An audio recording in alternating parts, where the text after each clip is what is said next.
the places and make sure it's reached to the public and the people, and they make use of it. And I can see, and I have also campaigned for my uncle, not just as a daughter but also as a proud member of this constituency, as a proud citizen of this constituency. So I know that people have received it, people are growing with it, people have privileged to receive what they have done, and I think we have to respect that and come here out and cast our support towards him. The voter turnout usually is very low when it comes to Bangalore.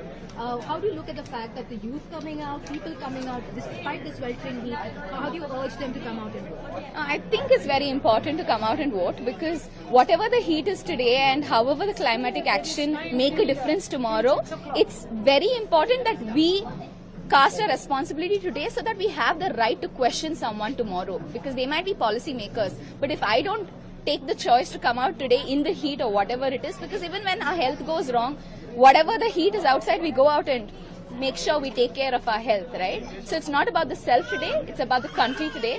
So if only the country grows, that I or anyone around here as an individual will grow, which is why I think I urge every individual out there, young, old age, everyone, to come out and cast their vote, because it is a responsibility to ask for your right tomorrow. I have a quick 2 questions. Please.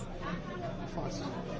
Any planning to come in politics in the future? No, I have no intentions like that. I'm an educationalist. I'm very happy doing that, and I feel each one has to work in different fields to make India proud, and I'm working in a field that's very required today, that's education, because giving education is so important, because educated people will voice their opinions tomorrow, and that will make a difference to the country tomorrow as well. And how confident you are that Congress is getting out of 28? I don't know about Congress, but I'm very confident that I will celebrate with my uncle on the 4th of June as a victorious, proud MP into the parliament. Thank you so much.